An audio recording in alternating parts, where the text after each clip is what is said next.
Good news on Dre Greenlaw, trade news on Dexter Lawrence, and an update on Brandon Aiyuk from Athens, Greece. Just kidding, Nashville, Tennessee. But that's a replica of the Parthenon, like two-size replica of the Parthenon, and it's in a lot better shape than the Giants' relationship with Dexter Lawrence. The star defensive tackle wants out, but I promised the good Dre Greenlaw news. Take a look at this. It looks like he is indeed healthy. Yes, indeed. Dre Greenlaw managed just over 400 snaps last season for the Denver Broncos. Only 34 the season before that for the 49ers. But the fact that he has posted a healthy-looking workout picture, good news for the 49ers as they move forward here into 2026. Wonder if we'll be able to call Dre Greenlaw a foundational pillar for the 49ers. Not yet. Not so quickly. I think that Fred Warner obviously qualifies as one. 49ers have more foundational pillars than they've had at any point of the Kyle Shanahan, John Lynch tenure. And here's some nice foundational pillars of the Parthenon. Busy day in the NFL news cycle, considering that it is April 16th. Normally, this is a totally dead week as we ramp up for the NFL draft, but we have some contract drama that is really taking another step in New York. Let's take a look with Dexter Lawrence. According to Paul Schwartz, his time with the Giants is over. Apparently, Dexter Lawrence is so done with the New York Giants that, according to what he's saying, not even money can solve the relationship. He obviously wants more of that money. He wants to be paid reportedly over $30 million a year. It sounds a little bit like Myles Garrett last season when he had the written trade request saying that he wanted to win, he wanted to be out of Cleveland. But of course, money rectified that issue with Myles Garrett. In the case of Dexter Lawrence, he's got 2 years left under contract. It reminds me of a situation. I'm not saying that these are the same situation, but the situations do have enough in common to discuss. It reminds me of Brandon Aiyuk in San Francisco, who's got 3 years left under contract. Lawrence reportedly wants out of New York. Brandon Aiyuk presumably wants out of San Francisco. And I just went up on X and I put this up there a little bit earlier this afternoon. Different situations, similar dynamic. There's no team, not the 49ers, not the Giants, not any other franchise that wants players feeling incentivized to force their way out of contracts. So because of this, expect the 49ers to hold on to Aiyuk for as long as there's no real drawback to do so, or until they're offered trade compensation, and expect the Giants to hold on to Dexter Lawrence unless they're offered an absolutely staggering haul in return. Budging from the status quo, which is Brandon Aiyuk under contract with the 49ers, Dexter Lawrence under contract with the New York Giants, would not make any business sense in either situation. So, if you want Dexter Lawrence, you're going to have to go out there and pay a whole heck of a lot. We saw how much the Cowboys were willing to pay for Quinnen Williams, the star defensive tackle formerly of the New York Jets. It cost a first-round pick, a second-round pick, and a player.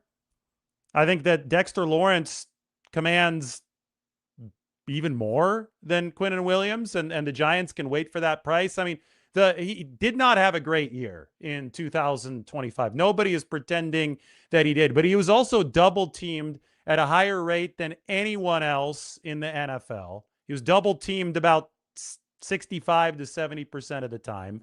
Over the past 3 seasons, the impact that he's had when he's been on the field for the New York Giants has been immense. Only box score watchers think that this guy is not a top shelf player. So the Giants should sit back and hold out for a massive trade offer. I'm sure somebody will be interested. And I am not advocating for fans and teams to ignore the fact that Dexter Lawrence dropped down to only half a sack last year. He was not as productive as he had been in seasons prior, but he still has a really big impact on the game. And I would offer that this contract dispute, or at least a version of it, goes back to last offseason.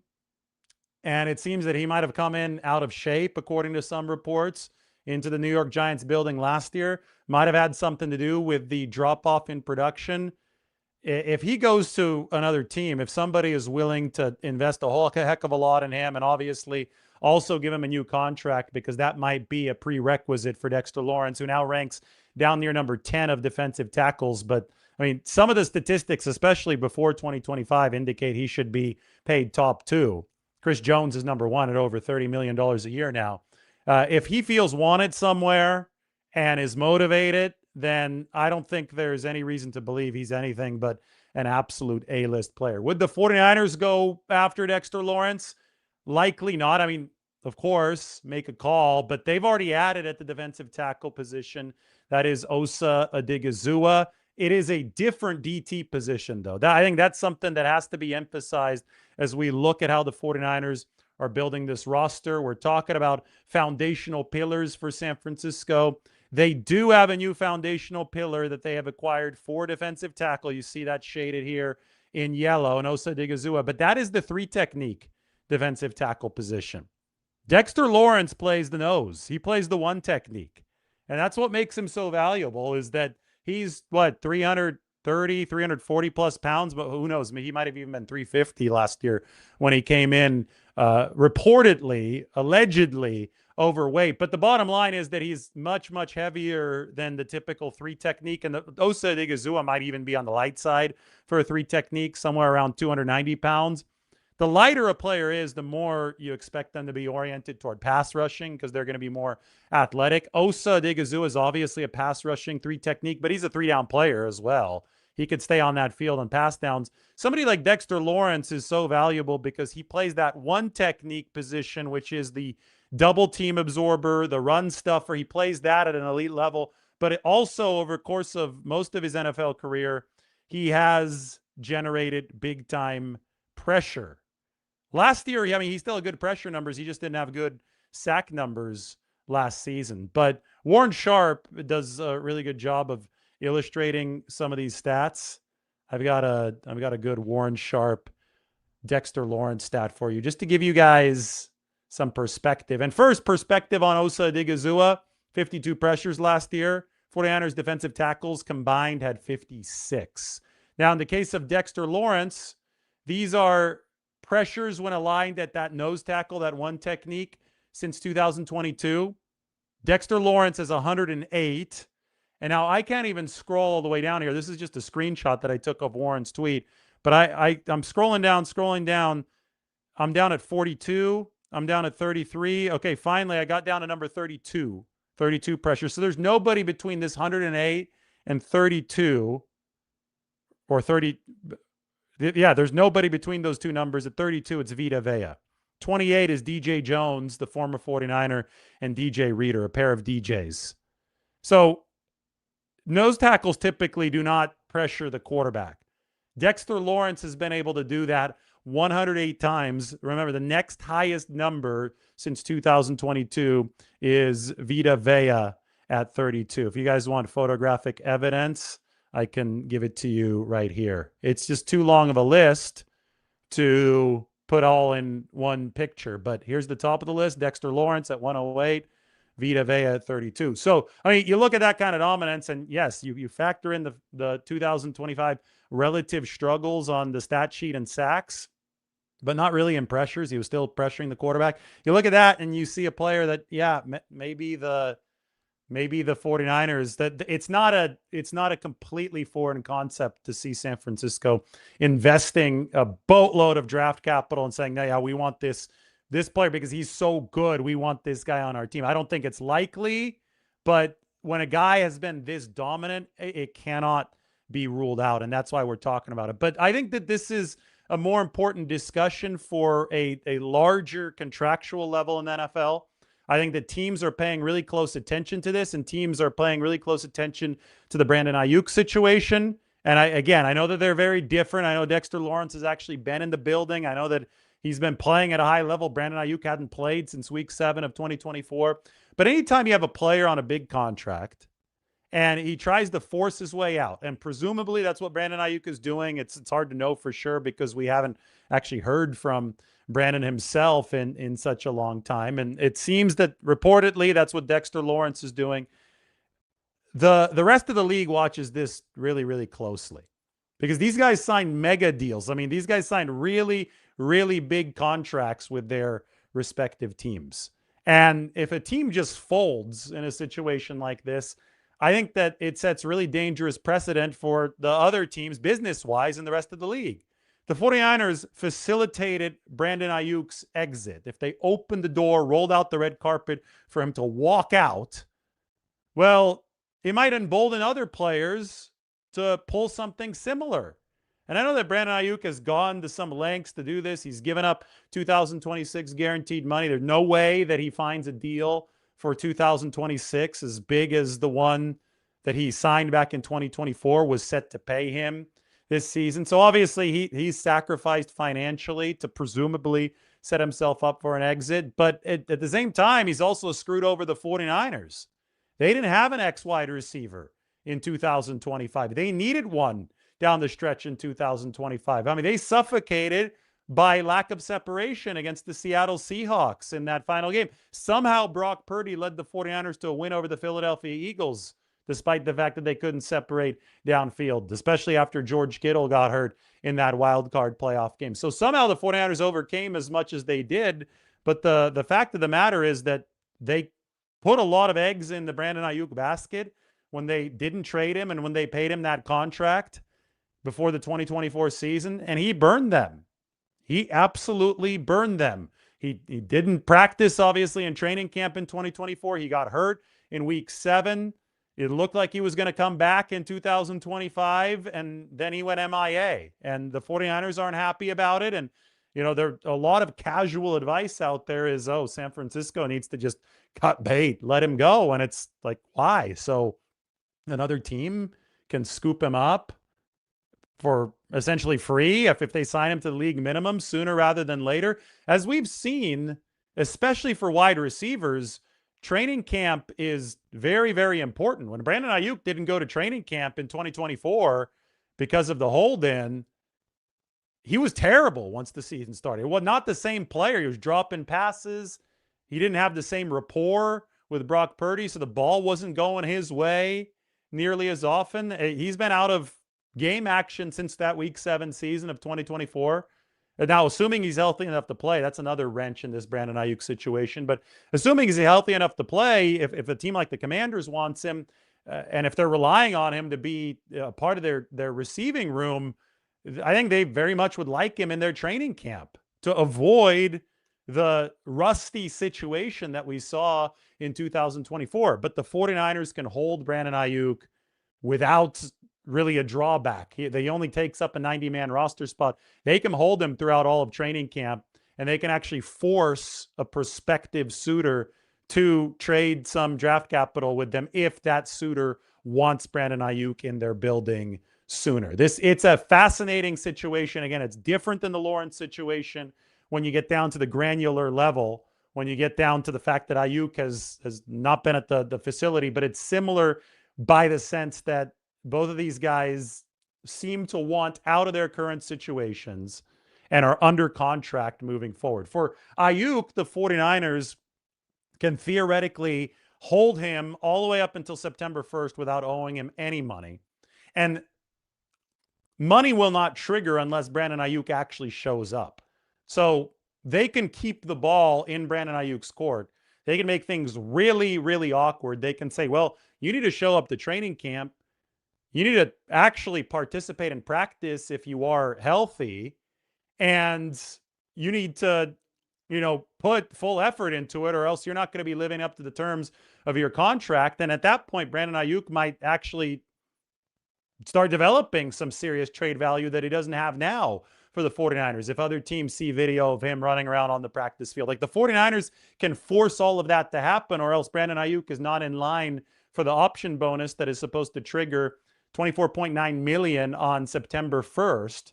49ers can dictate all of that. That's how they've protected themselves with this contract, and it is Brandon Aiyuk's only real ticket to being able to play elsewhere, if that is what he desires. So the 49ers are going to hold a hard line here. We've already seen them holding a hard line here. It makes perfect sense business-wise for them to hold a hard line here. And along similar lines, we're going to see the New York Giants continue to hold a hard line with Dexter Lawrence in a different but related situation when it comes to players presumably wanting out of their current situations. We have a couple more 49ers visits to report. Remember the top 30 visits before the draft finished up yesterday. Wednesday was the final day for those 30 visits. Well, the 49ers hosted a Georgia wide receiver. His name is Colby Young, who's got a really good relative athletic score because he's decently fast, sub 4.5 40, but the main thing to focus on here is the height of Colby Young. Nearly 6'5". So the 49ers are very clearly interested in tall wide receivers over the course of this NFL draft scouting process. Denzel Boston, tall receiver, has visited the 49ers. Caleb Douglas, tall receiver, probably going to be drafted somewhere around the area that Colby Young is, 4th round, 5th round. Maybe even a little bit later for Caleb Douglas, who had a few drops last season. Colby Young, though, projected to be available in those mid-rounds. Those are 3 6'4+ receivers who I think very clearly on the surface have the size to at least develop into an X receiver down the road. Remember the delineation between the 49ers wide receiver positions. This is really important knowledge to have when you're studying who the 49ers might draft. And the positions are interchangeable, and that Kyle Shanahan is going to ask his wideouts to be able to line up in each one.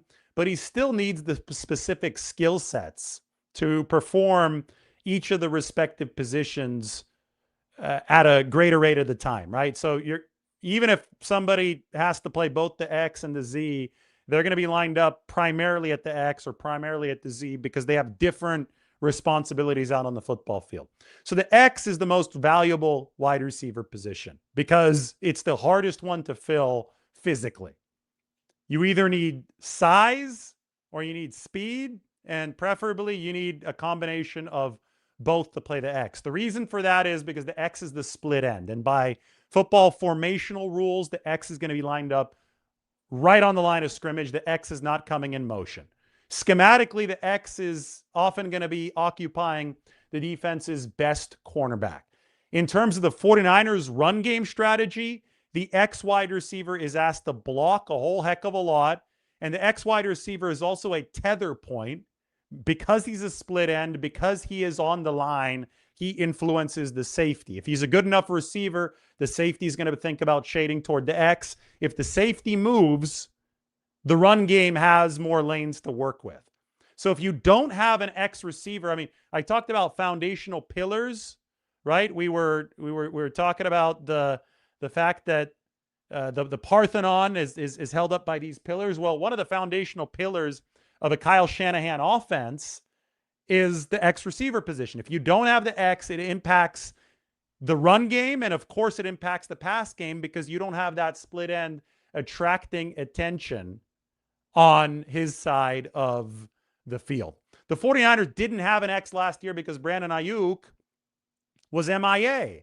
They didn't have an X for most of 2024 because Brandon Aiyuk got hurt.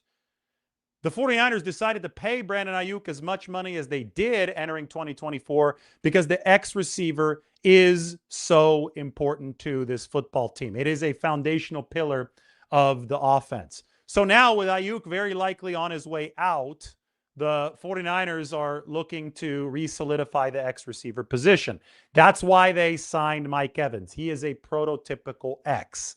Now, with Evans, it's a 3-year contract, but he's also going to be 33 years old. We don't know how long Mike Evans is going to play in the NFL. I think we look at it at face value. Best case scenario, he plays all 3 years and still plays at a high level, but that would be bucking the trend of the wide receiver position, bucking the trend of the NFL. I mean, by age 30, guys are considered old in this league. So Evans is a future Hall of Famer. He's an indispensable resource. Like, he's a fountain of knowledge for the 49ers. I think it makes total sense that they are hosting receivers who have an X type of body. Colby Young at 6'5", 220, I think could be developed into a nice X receiver. We don't have strength metrics on Colby Young, but we do know that he could probably fill out his frame. There still is some room for expansion muscle-wise.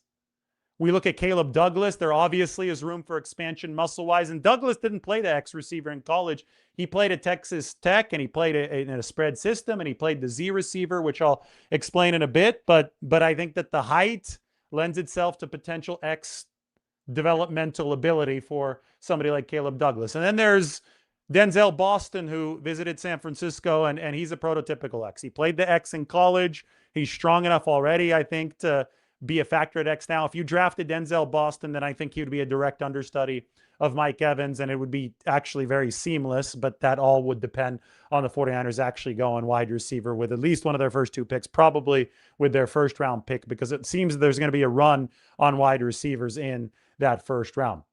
Anyway, there's the X, then there's the Z.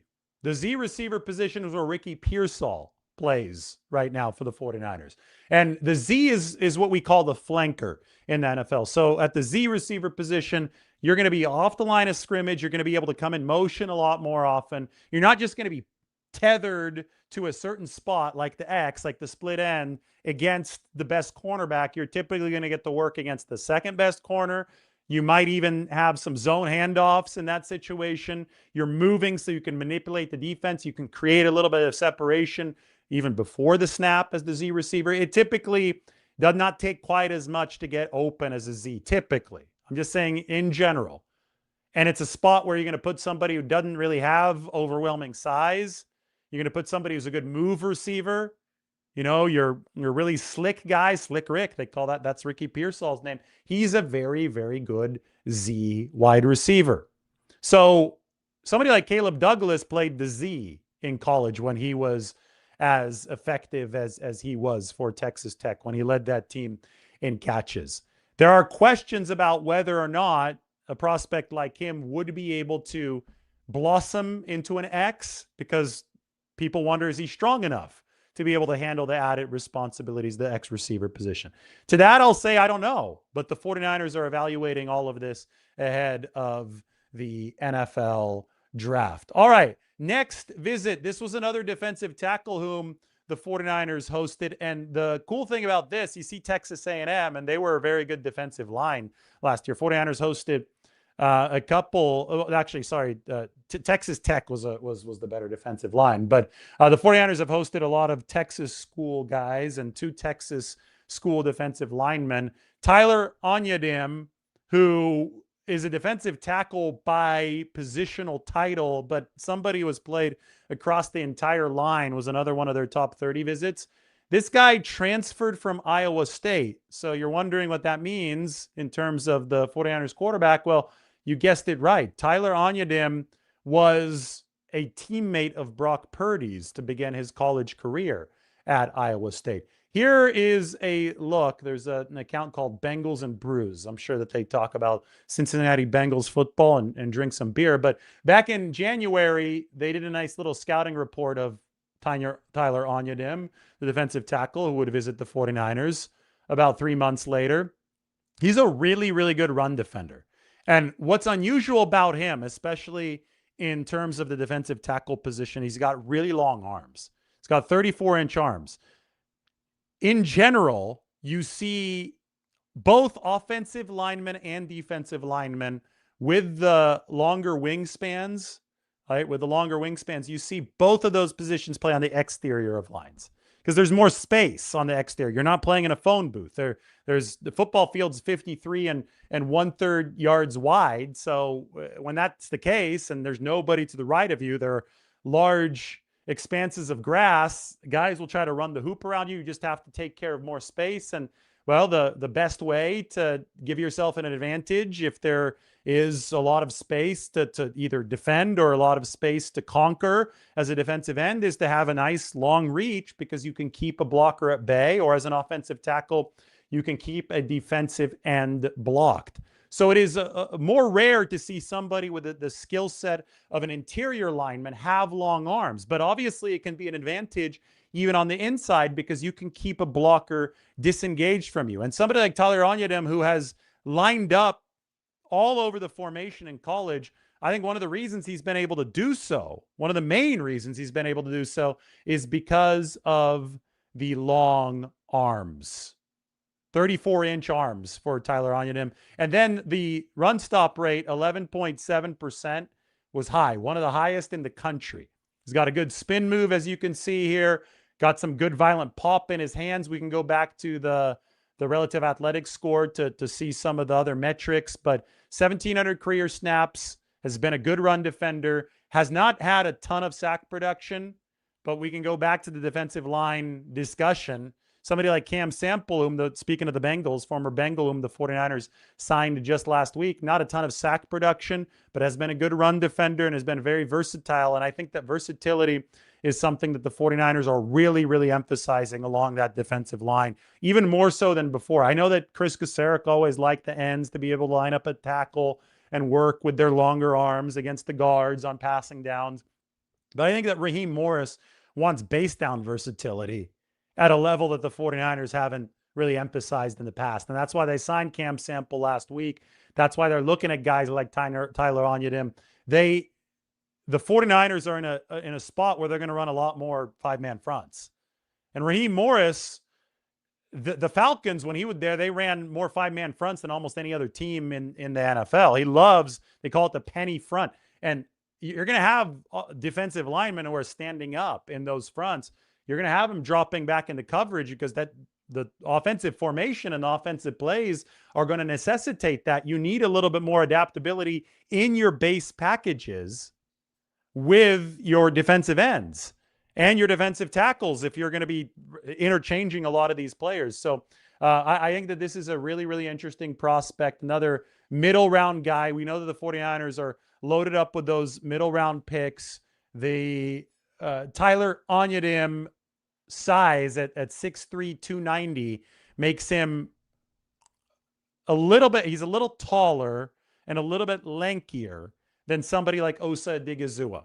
So you're starting to, you're not fully in tweener territory here. I think you'd have to be in the 280s to be a tweener, but you're not looking at the size of a big nose tackle like a CJ West or an Alfred Collins. You're not looking at pure defensive tackle. You're looking at somebody who's lined up across the entire formation who would give the 49ers some excellent D-line versatility. And even if they don't pick him, and it's not likely that the 49ers pick any specific player, the draft is just too much of a crapshoot to expect that. But what we do is we look at all these profiles and we start to piece together the puzzle of what exactly Raheem Morris might be looking for as the defensive coordinator of the 49ers. And John Lynch has hinted at the evolving look at defensive ends. And I think that Raheem Morris and his history has hinted at that as well. And I think that these visits that we've seen for the 49ers do an even more complete job of giving us the intel as to what exactly they are eyeing heading into this NFL draft. All right, so here are all of the top 30 visits that we know. And remember that they are done now. Now, more can be added to this list if some weren't reported. But how many do we have here? 1, 2, 3, 4, 5, 6, 7, 8, 9, 10, 11, 12, 13, 14, 15, 16, 17, 18. We've got 18 visits listed on here. And a couple of them I haven't talked about yet. Now, there are a couple that we're not sure if they were top 30 visits, like Malik Muhammad, the cornerback here from Texas. It seemed like that might have just been a one-on-one visit, like it wasn't a visit to the team facility. But I love the work that SF Data Niners does. In fact, I've got to make sure that their handle there is visible here in the bottom right. I'll zoom in on it. Make sure you check out SF Data Niners on X. Excellent work assembling all of this, putting into the graphic, and we'll go ahead and promote that page, which has awesome 49ers analytics, and just take a big picture look at all the visits that the 49ers have executed here over the course of the past few weeks. Window is closed. Caden Proctor, big tackle from the University of Alabama. if the 49ers get Caden Proctor, they'll probably have to trade up. It seemed he's a wall. I think he could actually move decently well in short spaces. He's got good explosion grades. There are some questions about his movement ability as it relates to an outside zone, but he's the best pass protecting tackle, I think, in this NFL draft.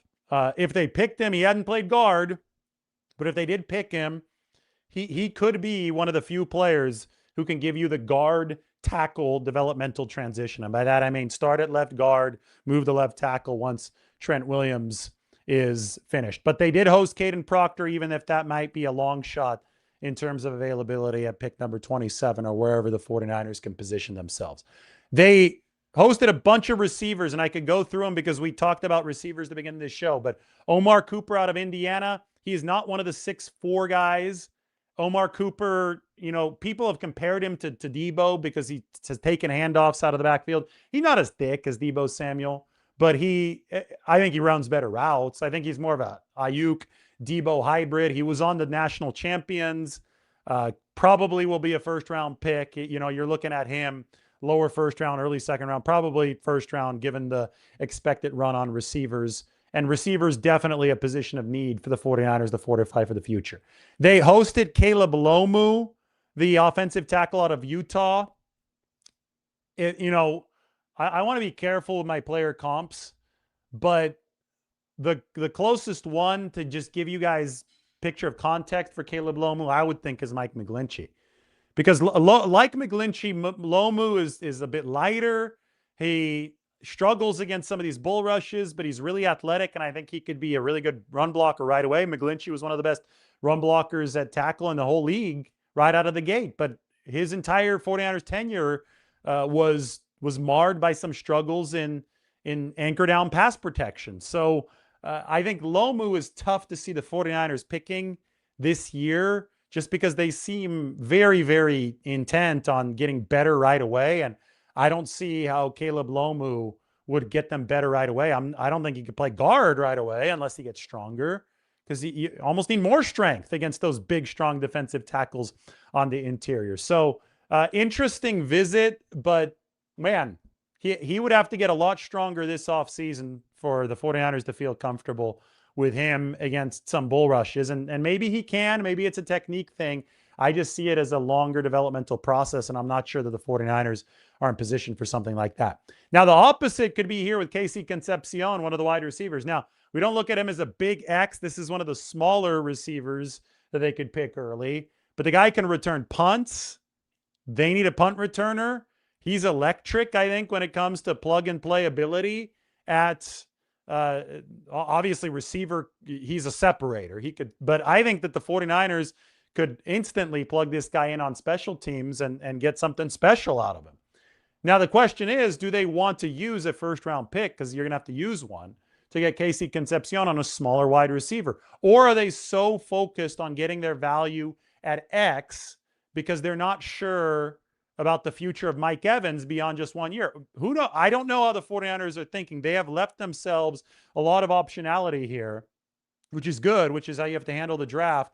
But drafting Concepcion would have to put value on a non-X wide receiver position that is in the first round range, which is something that we haven't seen yet from the 49ers, right? I mean, well, I guess I'll have to correct that.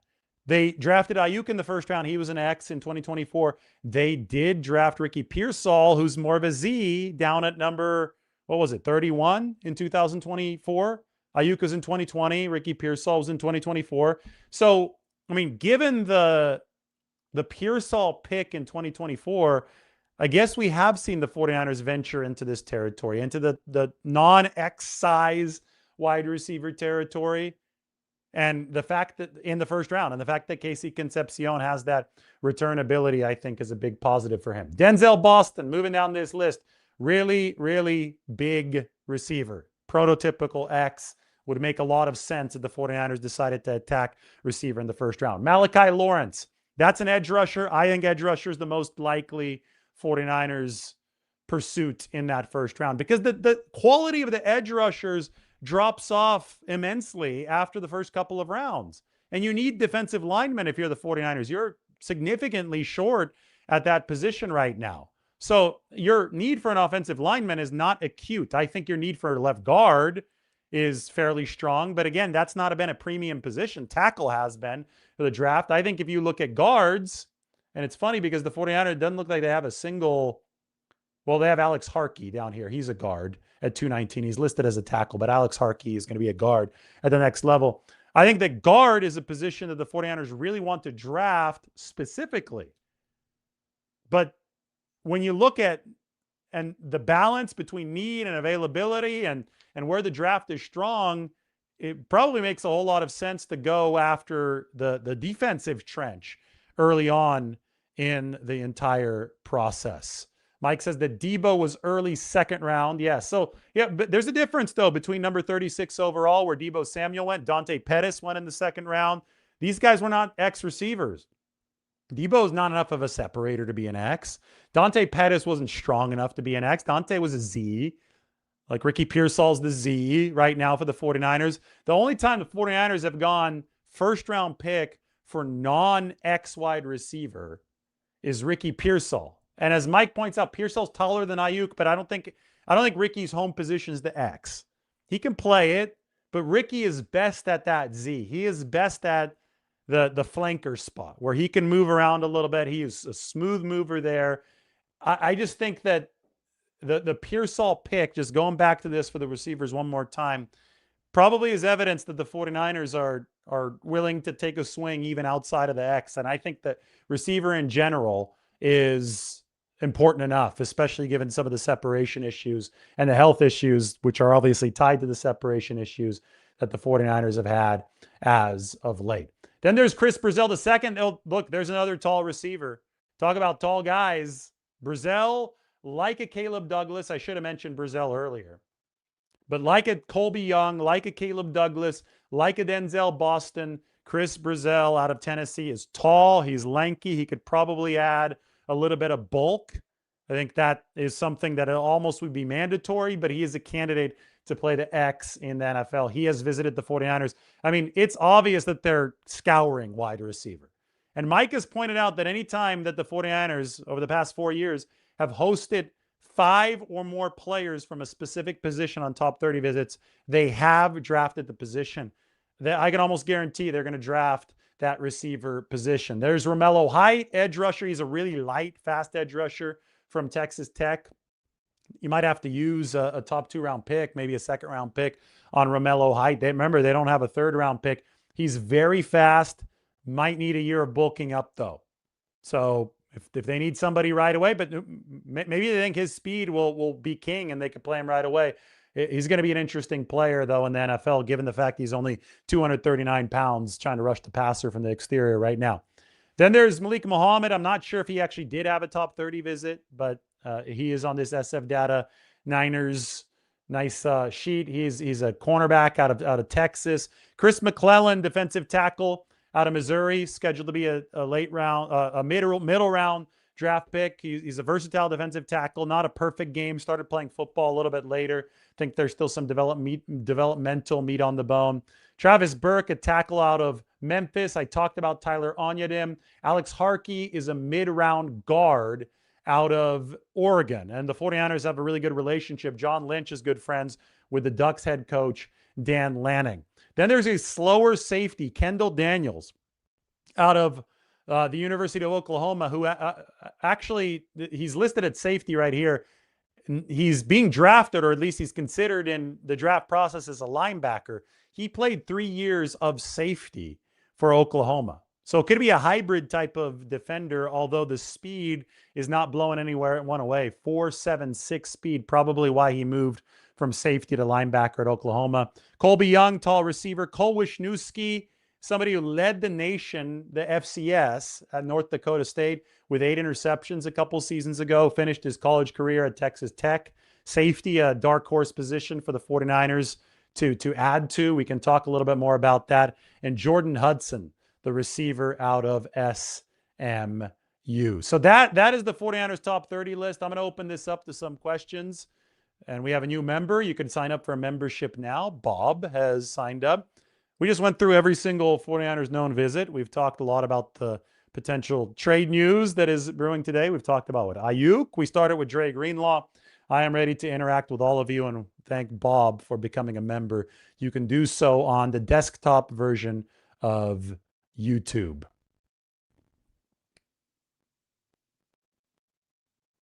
Saying Pettis is still in the league, Debo, and technically Aiyuk not. Oh, Aiyuk is technically in the league. Aiyuk is still under contract with the 49ers.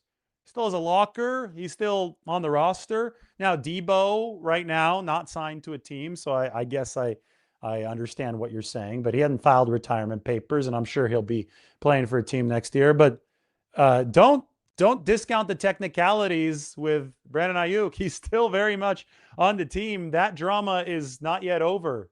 Jed York made sure it wasn't over when he said that he hoped Aiyuk still plays for the 49ers at the NFL owners meetings. We could talk about that in a little bit.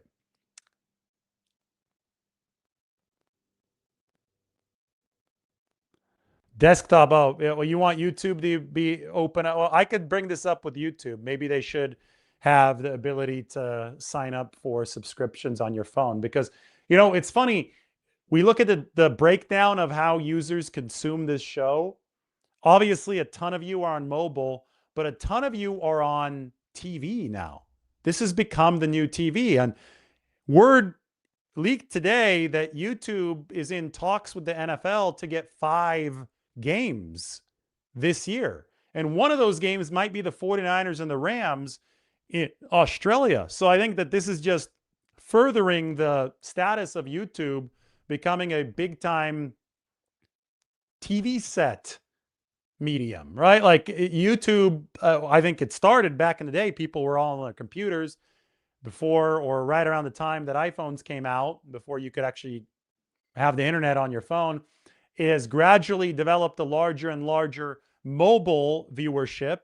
And now it is turning to the big screen TVs and having actual NFL games exclusively broadcast through YouTube is another massive, massive step in that direction.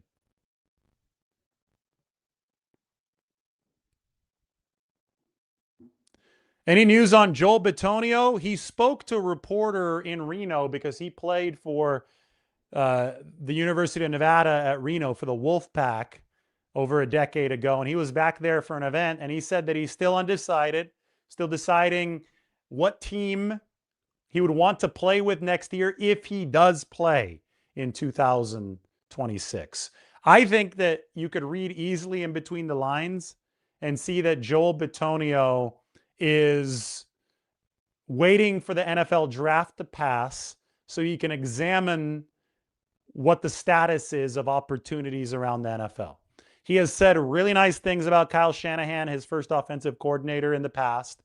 The 49ers obviously want to continue adding at left guard. They've been very open about that desire. And we'll see if they can add to it through the draft. The draft is really unpredictable. Even the 49ers don't know how it's going to go. If they don't, maybe they give old Joel Bitonio a call and he will be a free agent if he does indeed decide to play in 2026. Oh, look, Stockton 49er becomes a YouTube member. Thank you. That is awesome. Now take a look at that avatar. That is Candlestick Park, the legendary former home of the 49ers, but it is in baseball mode. That's cool. That's Candlestick in baseball mode. I don't know if I could zoom in on that. Maybe, Mike, can you send me a picture of Candlestick? Can you find a stock image that we can use of Candlestick in baseball mode? We can put that up big on the screen. I really appreciate what Stockton 49er has here. Shout out to the 209 trivia. That was my area code growing up, the 209, because now it's the 559, the South Valley. But back when I was growing up, it was the 209. Then too many people got 209 numbers, so they had to make a new area code, and they divided the 209 into the 209 and the 559. And the 49ers used to have training camp down in Stockton as well, at the University of the Pacific. But Candlestick Park set up for the Giants in Stockton 49ers little avatar. Really, really cool. And he is now a member. So everybody can sign up for a membership, but you have to be on desktop in order to do that. If Mike can send me a picture, if Mike is here, Mike sometimes Is not always there, but I hope he's here and he can send me a photo of oh, there it is, Candlestick in baseball mode. He found a good one. All right, I'm going to get this up on the screen. Everybody say thanks to Mike. Mike doing a great job. Let's go to what he sent me. Now this is cool. All right, so there you go. That's Candlestick Park with downtown San Francisco in the background. You could see the freeway here that they call the Bayshore Freeway. It's 101. Kind of goes through the city, crosses over the Bay Bridge. You can see some fog out over Alcatraz and Mount Tam out in the distance. But then you move down to Candlestick, and it looks like the Giants are playing a nice, probably a weekend day game, I'm guessing. It's a decent crowd. It's not a sellout, but it was like, big enough to host football. So when they first opened Candlestick, then this outfield that I'm kind of circling here with my cursor, that wasn't there. Only this part, like starting right here, moving down the third base line and a crossover down the first base line. Only this part of the stands was there. The outfield was just like some low bleachers, and it was open, so you could actually see out to the bay. And I wasn't there at the time before because I wasn't alive, but I think people can tell me if you could see all the way to downtown San Francisco. I think you could. And the Giants moved in the late 50s, right? I think 1958 is when it opened. When the 49ers moved in the early 70s, they enclosed the stadium. So they built this part. They built the outfield part of that upper deck. And they built it in a fashion that you can convert the stadium to football. Now, the Raiders actually played at Candlestick before the 49ers, which is wild. They had a season or two that they had to use back before the stadium was enclosed.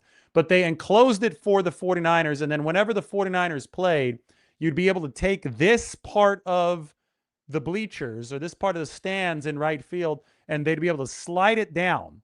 It would slide it down this way, and it would cut off right field. So where you see the right fielder, that would be covered by stands, and then the football field would be angled like right here, where I am moving with my cursor. Isn't that cool? So the 49ers would play here, and that's why in early season football, when the Giants were still playing baseball, they would still have the infield dirt there. The infield dirt would be basically the south end of the field, and if you'd be driving toward the south end of the field, you'd have that infield dirt. Really, really cool. Mike has sent a couple more baseball orientation photos of Candlestick that we're going to put up there. I think that he sent one of the Raiders playing there. Yeah, this is really cool. So this is turning into a full-on history lesson. I do not mind going down this rabbit hole one bit. So first, you're going to have Candlestick taken from the press box, set up for a baseball game. We can make that a little bit bigger. Maybe it could zoom in. Okay, so you can see the stands out here in right field. They roll these down, and then football would happen like right here in this area. And then now we're going to go really far to the past. This is from the 1960s. This is the Raiders, the Oakland Raiders playing a Candlestick before the 49ers. And you could see that they have not yet enclosed the upper deck. They only have the outfield bleachers there. You could see where the baseball diamond is. You could see the foul pole over in that corner. And then they set the football field up in a different angle, I believe, than maybe it was the same angle. I'm not sure. Yeah, it probably was the same angle as they did for the 49ers a little bit later. The goalposts were different back then too. So this is the Raiders playing a home game at Candlestick with a very sparse crowd compared to what the 49ers would later play with. Cool, cool photos. Mark says, despite all the sponsorship names like 3Com Park, Monster Park, remember when it was Monster Park? I always referred to the stadium as Candlestick Park. Well, so do I. I even still refer to the baseball stadium downtown as Pac Bell Park, Pacific Bell Park, because that's what it opened as. Then it had like 4 different names. It went from Pac Bell Park to, I believe, SBC Park to AT&T Park to now Oracle Park. I just still call it Pac Bell. But that was only for about 3 years at the beginning of that ballpark's existence.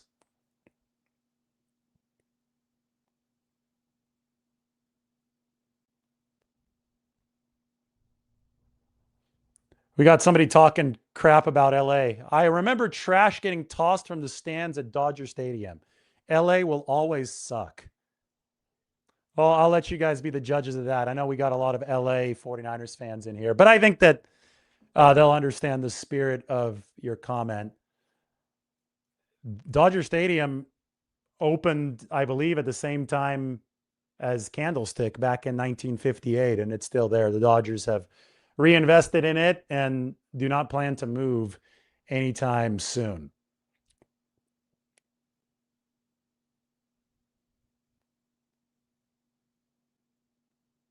Jose asks, what do you think about Deommodore Lenoir as a cornerback in regards to the stats covering the NFL's newest, highest paid wide receiver, JSN of the Seattle Seahawks? How might Raheem Morris use him in this type of defensive scheme? All right, this is a great question. And I think I have a good answer for this great question. And you have to give me just a second to open up. You asked how Raheem Morris might use Deommodore Lenoir and the 49ers defensive backs. Well, good thing I wrote about this on the San Francisco Standard not too long ago. The title of the article is How Raheem Morris Can Unlock the Full Potential of the 49ers Defensive Backs. In this article, I took a look at Deommodore Lenoir's statistics, and I compared them to Trent McDuffie's. If you guys give me 1 second, I could make this much larger on the page. And the reason that I compared them to Trent McDuffie's is that the Rams, seeing the challenge of the NFC West, the Rams traded 2 first-round picks to the Kansas City Chiefs to pick up Trent McDuffie, who is known as one of the best corners in the game. In fact, Trent is now the highest paid cornerback in the game because not only did the Rams trade 2 first-round picks for him, they also went out and paid him $32 million a year. Meanwhile, Deommodore Lenoir makes $18 million a year. 49ers, I think, got him at a bargain. And when you ask about Lenoir and how the 49ers might use him, I should ask you to take a look at his statistical comparison with Trent McDuffie first. The last 2 seasons. So remember, the guy here in the red, Trent McDuffie, the Rams paid 2 first-round picks and paid him $32 million. The guy in the gold colors here, the 49ers spent a 5th-round pick, much less draft capital, and are paying him about half, a little bit more than half, $18 million per year. Their stats are almost identical. Yards allowed per cover snap, that is a minuscule difference over the course of the past 2 years. The reception rate against McDuffie is slightly lower than against Deommodore Lenoir's. Receptions allowed, 6 more for Lenoir. Yards allowed. And Lenoir has actually given up fewer touchdowns. I don't have that on this chart, but I think the point is that the 49ers have an underrated weapon in Deommodore Lenoir. If you want to look at it in terms of one of these spider charts, they are essentially overlays of each other. The TDs and like everything, catch rate, receptions. McDuffie a little bit better on receptions, catch rate, and yards, but Lenoir actually has the edge in touchdowns. And again, it looks like a mirror image. The headline says it all, the statistical twin of an all-pro. So if the Rams went out and they got Trent McDuffie to guard JSN, to guard Puka Nacua, to guard Mike Evans, Ricky Pearsall, you name it. There's talent in this division. Devontae Adams is still in this division as well. The 49ers have their own Trent McDuffie, and that's Deommodore Lenoir, and he deserves some more respect. I just gave you the statistical profile. The hyena matches up really, really well here. You ask how specifically the 49ers might use Lenoir against JSN. And I'm going to expand it to what the Rams are doing and offensively and how the 49ers might be able to combat that. I do think that Raheem Morris might use Lenoir more flexibly than we saw Robert Saleh and previous defensive coordinators use him. Now, that being said, Deommodore Lenoir in 2024 did play both outside and inside, but I think you might see more man coverage with Deommodore Lenoir. Robert Saleh ran zone coverage about 75% of the time. Raheem Morris, when he was with the Falcons, and I get it, he wasn't the coordinator, he was the head coach, but when he was the coordinator of the Rams and then when he was the coach of the Falcons, they ran zone coverage about 48% of the time. So they were about 50-50. There were a split between zone and man, your best cornerback is going to do a lot of following around, right? He's going to follow the best wide receiver around. When you're running 75% zone, that's not going to happen nearly as often, which is why you didn't see as many Deommodore Lenoir JSN matchups as you probably wanted to see. But I'm sure that the 49ers wouldn't mind seeing more Deommodore Lenoir JSN matchups because of the success that Lenoir has actually seen against him so far. And if you need to know the exact numbers, good thing that I have them right here. I just got to get them up on the screen for you guys. Sometimes it takes a couple seconds because I had to dig that up on X. But look, JSN against Deommodore Lenoir over the past 3 games in 2025. When Lenoir was covering him, JSN was targeted only 3 times. He made only 1 catch for 4 yards. It would actually be really cool to see more head-to-head matchups between these two guys. I think they're both dogs. Unfortunately, there was the headbutting incident that drew a personal foul from Deommodore Lenoir. Frustration, obviously, and the 49ers were so beaten up in that divisional round playoff game. But as far as actual receiving success, JSN has not had a lot of it against Demo, period. You could see here. And I think that the 49ers, with Raheem Morris, who has called for much more man coverage in his time as a defensive coordinator, I think that he might call for more matchups with the premier receivers with Deommodore Lenoir. We shall wait and see. We don't know yet. We don't get to talk to Raheem Morris until a little bit later in this 2026 offseason, but I'm sure that it's going to be a very good conversation, and then it's going to be very interesting to see how the 49ers play their cards in this season. Brett Veach, the GM of the Kansas City Chiefs, had a press conference today, and he had some interesting quotes about the complexion of this draft. He said that the offensive line drops off after round 1. He said that there's good mid-round depth at receiver. He said that running backs are thin in this NFL draft. That's interesting because the 49ers might be interested in picking up a back. Defensive backs are sprinkled across his entire draft board. That's also interesting. Maybe you can get a safety if you're the 49ers a little bit later. And there's really good defensive end depth throughout the board. All right, that is surprising to me. Brett Veach, the Chiefs GM, thinks that there's really good defensive end depth throughout the board. I thought, looking at this, looking at prospects, that there was a drop-off after the first couple of rounds. If there's defensive end depth throughout the whole board, maybe the 49ers feel that they can allocate resources for defensive end later in the draft. That's intriguing to me because that could allow them to spend earlier on an offensive lineman or a wide receiver, or shocker out on a safety in that first round. Optionality is going to be the most important thing for the 49ers. You know what had optionality for so many years? Candlestick Park. They could change it from a baseball stadium to a football field for the 49ers. I promised you guys that I would show you what Candlestick looked like in football mode. They dragged these stands down, and that's a thing of beauty, right? That's something that every 49ers fan should recognize.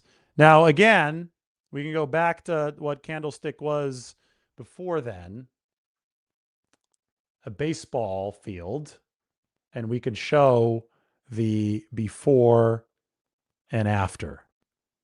It's just a little hard to get all these images up on the screen, but I swear I'm going to execute this, and I'm going to execute it really, really seamlessly. We have them both up.